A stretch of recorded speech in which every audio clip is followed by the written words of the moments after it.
What's going on, guys? Phil here from PRC Taping again with another quick video for you.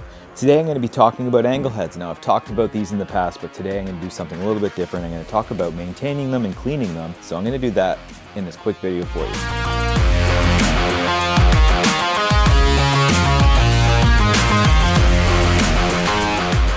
So when you get a brand new angle head from Columbia, what you're going to want to do is you're going to want to oil this up. There's a lot of moving parts to these mechanical angle heads, and you want to make sure it's all oiled up and ready to go before you use it. There's wheels here, there's a spring back here, and it's nice and oiled up before you use it.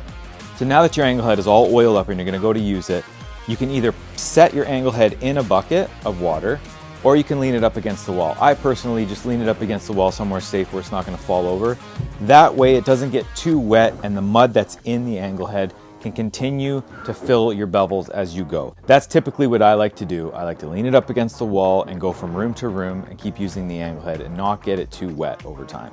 So now that you're done taping, you're going to want to clean this all out and make sure all the mud is out of there so it doesn't harden. So I usually just put it in the bucket, get my brush, and I clean it all out, make sure you get all on the wheels.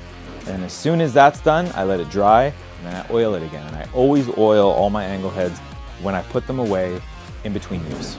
That's a good habit to have, is to oil them up in between use so that you know it's ready to go and you don't have any issues or any hard mud dried up inside there. So like I said, you can use a bucket of water to clean your angle head like I do, or you can use a pressure washer or a wash basin at home, whatever you prefer. In the summertime, it's easier to do outside. In the wintertime, it's easier to do with a bucket of clean water. So right now I have the 2-inch, 2.5, 3, and 3.5 inch. Those are the 4 sizes Columbia makes. They come with wheels, you can take them off, it's all personal preference. I take them off my taping angle heads and I leave them on for my finishing angle heads. So that's typically what I like to do. And it's all personal preference.